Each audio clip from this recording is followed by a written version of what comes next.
Yes, welcome everyone to the predictions to the Arsenal versus Slavia Prague UEFA game. So we've got Jerome here, Jerome Marks. I didn't know that was your surname actually.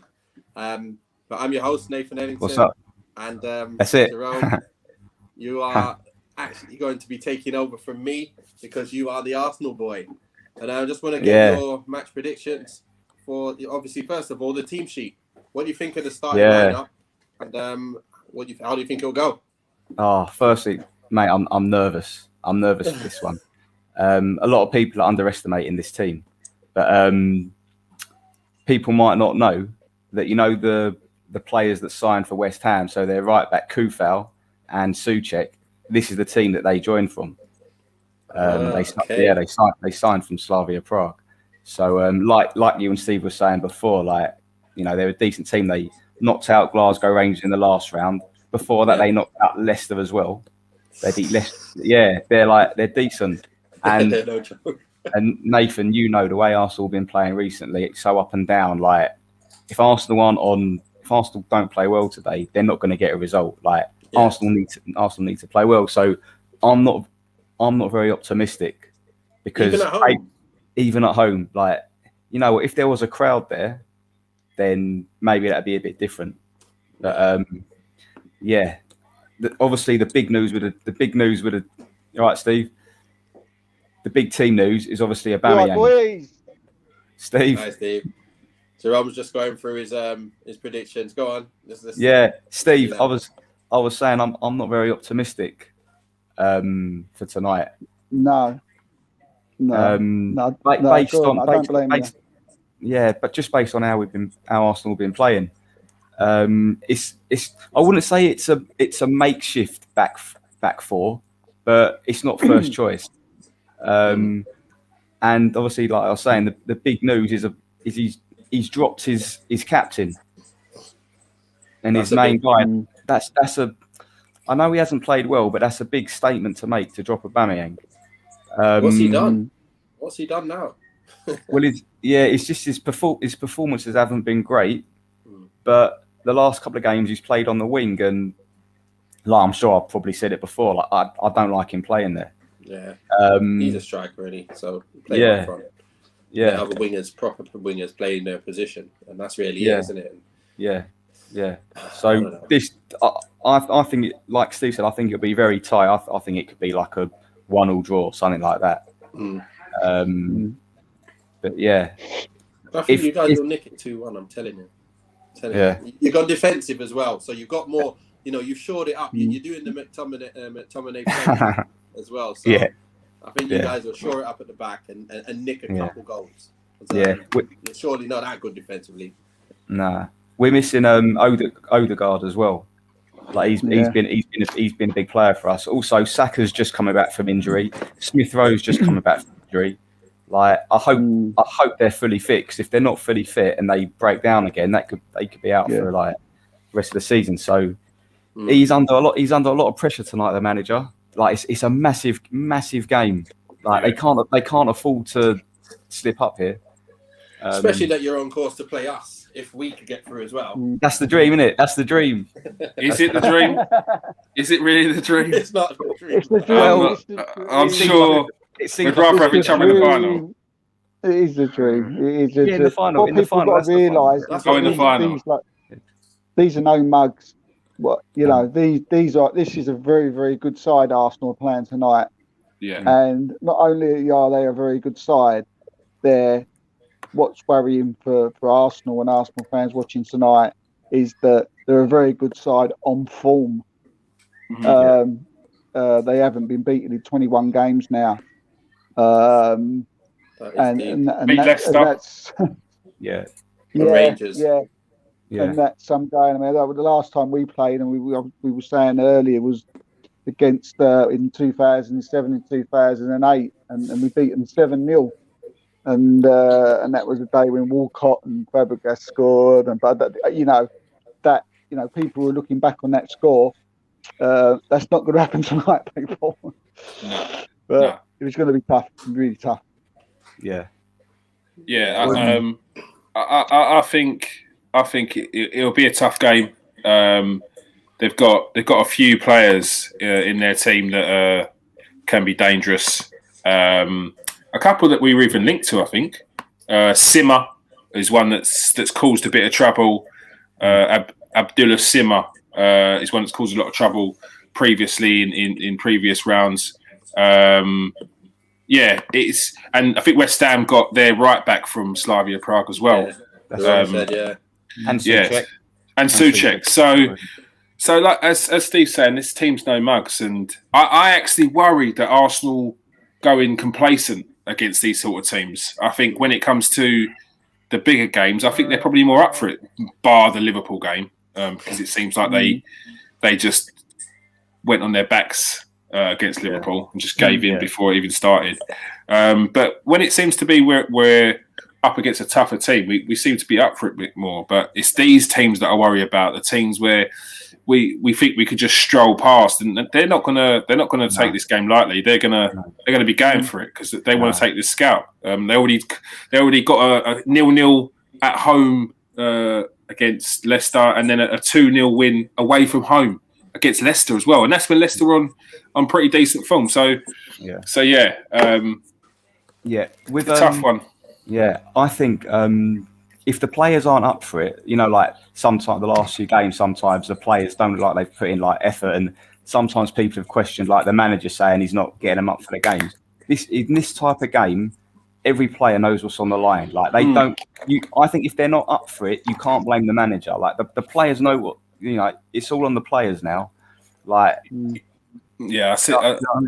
You shouldn't need much motivating for this game. The Champions. If you win 2 more games, whatever it is, then you win a champion. You're in the Champions League, so you don't need motivation for that. There's something that all these players claim to be wanting in their lives, so show it. Yeah. I mean, this is undoubtedly the biggest. This is undoubtedly the biggest game of the season so far for Arsenal. Undoubtedly, the biggest game of the season so far. Yeah, and it's a shame we've made it that. Go on. Yeah, I was just going to say, it's all on the players. You're right, Jerome. If this was someone like Mourinho, I would be saying it's not all on the players because it's a different thing. Arteta knows how he wants his team to set up, and they do play good football the way he is. So I totally would agree with you there. But if it was Mourinho, he'd want them playing a certain way, and that would restrict them from being the way they want to be. And that would be the reason why sometimes you look at the team and you think, why are they not chasing? Why are they not this? I was thinking the same thing. I wonder if Arteta against Liverpool said, sit off halfway line, do not press in their half. Maybe sit off here and block the passing lanes. And then once they come onto you, that's when you get onto them. So sometimes you never know. And, you get some of the, the commentators saying, why are they not shutting down? Why are they not working hard? Yeah. Maybe they've been told not to do that. I see what you mean there, and it might explain why they were trying to put that ball into the channel and try and play over the defence. But the defence at that time, they weren't pushing up that high. They weren't like you can't. And that's I think Carragher said it. They seem like they're forcing it. It seems like they potentially did have that game plan, but then it weren't happening. So it was like, okay, what do we do? But players should have a bit more nous to them. That if that's not working, you just play. Like you move. You have to adapt. Is everybody happy with the team tonight? Is everybody happy with the 11 that starting with? I mean, I don't think there's much option there, is there, in regards to who else is there? I wouldn't say. You know what? It's going to sound harsh, but I don't think there's ever been an 11, and I've been like, yeah, I'm happy with that. Since when? When was the last time that happened? I think. I think I had a pair of curtains the last time. Wow, that says a lot. Who don't you like in the side though? I want that picture, Jerome. I want that picture sent. Who do you think needs to come out? You need to strengthen instead of them. So I'm not convinced with Holding. Yeah, not Cedric's playing out of position. Yeah. Lacazette, I'm not a massive fan of. Yeah. So that's 3. Bellerin looks like he's off in the summer. That's 4. No, it's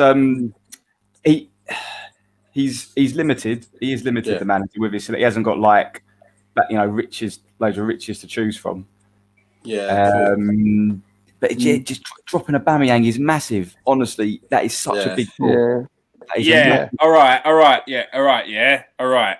Could we go back to the Olympiacos game? I know he wasn't fed much, but the previous game, I understand what Nathan was saying the other day with regards to, if you're not getting the service, then what are you meant to do? Yeah, but I've seen Aubameyang get service this season, and he's just not been on form.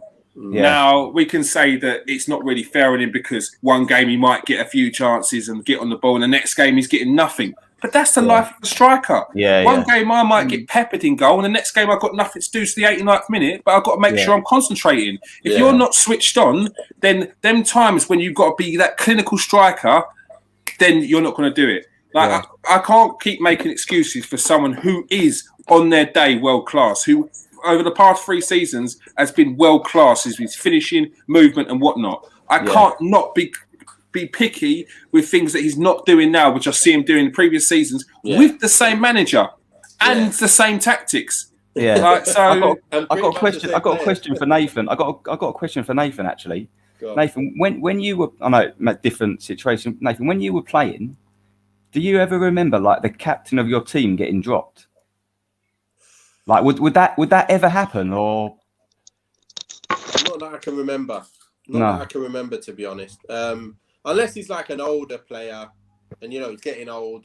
Yeah, he's the main man when he's playing, but he's not got the legs to play 90 minutes, so you're going to be coming off, or But if you're fit, ready, your captain should really be playing, shouldn't he? So do you think he's there next season? Do you think he's captain next season then? Can't see it, can you? No, it's not. I don't see it. It's just like you're losing faith in it for some reason. Yeah. Who would be though? It will probably be someone like a Kieran Tierney, or if Bellerin's still there, which I'm not sure he will be. It'll be a Bellerin. I just don't need another player to. It may be another player, but I don't see Aubameyang being the captain. I just don't see it. Like from the team there. Maybe Gabriel. Maybe I don't even know. Can he speak in English? The first place? What made you think Aubameyang should be captain? Bar him being the talisman. Yeah, no. There's look at the team. If you look at the team, though, there's not many there that you can say, you know what, I'm going to have my eye on him. Yeah. And if you've got Aubameyang scoring every game, he's probably telling all the lads bits and pieces. Listen, come on, today, blah blah blah. So he's probably the loudest in the changing room, and then the manager's like, you know what? Yeah, I'll pick you. And then he's gone and obviously gone another party or something like that. And then he's not gone and led by example. Like, oh, man. He was late because he was having a haircut. Like that's not acceptable. That's not acceptable. There's 2 players tonight who I would think could be captain. Yeah, one's never going to be captain ever again. Right, I might as well not even mention it. But he has got captain thing about him. He does get about, he does shout, he does scream, he does point, he does what a captain does. He does run up to people every now and then and gives them a ruck in after one of our players has been taken out. He does everything a captain wants to do, but it's not going to happen, is it? So forget that. And the other one is probably Cedric, maybe, with the experience that he's got. Being a Portuguese international, and he's always running about, shouting. I've seen him pointing, but he's not going to be a regular. Yeah. So it's tough. The best captain's left, which was probably the guy, the goalkeeper Martinez. Yeah, he probably was one. Yeah. I mean, he had a level head. He had a level head. I just can't keep talking about Martinez though, because he's not here, and he's not been here for the whole season. Like, it would have been nice to have him. Like, I've said my piece on Martinez, but Leno has done well. He's just a different kind of goalkeeper. And even like now and the way we're playing, I just feel like Martinez would have been that better goalkeeper. Yeah, I thought so. He was the one who was in the goal for the final, wasn't he? Yeah. He looked a lot better and a lot more like, that's your keeper. Do you know what it is? He catches the ball. He commands the area, and for me, that's so important. That's like your very typical English kind of goalkeeper. Yeah. Commands the area, is loud, and is a presence. Plus, he's got great agility as well. He's not just a lump. He's got excellent agility. Like the save he pulled off against Liverpool last minute of the game. Fingertip save, like that was going top corner, and I think he's got it all. But I can't really dig out Leno too much. It's just put it on us. Slavia Prague tonight. If you're Slavia Prague tonight, and you're looking at that side, you're thinking to yourself, "I fancy this." Yeah. And in their heads, they're thinking they've dropped Aubameyang. That's given us a boost. That will give them a boost. There's no Aubameyang. So Jerome, what do you think the score is going to be then? We've got Steve's. He says it's going to be a 1-0 tight victory. We've got Kieran hasn't said it yet, has he? No, I've not said my piece yet. I think it'll be 2-1. I think you guys are going to think about it on for a while, and then you're going to get a nick a goal towards the end, and maybe Aubameyang comes on and gets it. What do you think? Me. Is it going for me? Did you pick yours, Jerome? First then, and then Jerome's last. All right, then. I'm going to go for a 2-1 victory to Arsenal. I don't think it'll be 1-0. I think it'll be 2-0. And then Arsenal keep on going for the game, but kind of then decide to defend the lead and then concede one. And it's squeaky bum time towards the end. But I think we should get a victory. I think Lacazette scores. And I want to say Smith Rowe, but I think Saka will score the other one. I've got Saka, haven't I? And I said Aubameyang coming on and getting that second goal. So that's I said Lacazette. What you got, Jerome? Yeah, I think 1-0. I think it'll be 1-0. Goal scorer. I'll tell you what, Williams due a goal, isn't he?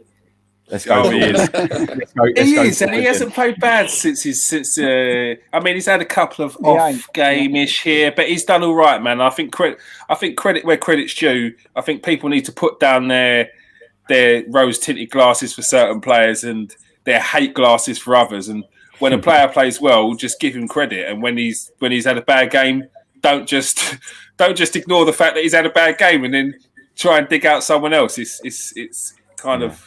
You lose credibility on that. So I think William's done all right since he's come back, considering he was awful for a lot of games. But hopefully, and I've been watching him in training. He looks all right as well. So when you look at that, how do you think that they're going to line up tonight?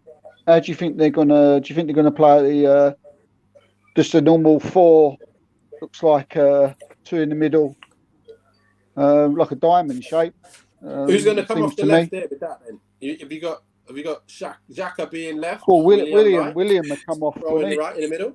Yeah, I think it'll be Saka on the right, William on the left, inverted wingers, Smith Rowe just behind Lacazette, Xhaka and Partey, central midfield. Partey's going to have a bit more freedom, and I think you enjoyed that. Cedric, I actually don't mind Cedric on the left. I know he's not a left back, but I think he's played left back more than he has right, to be fair.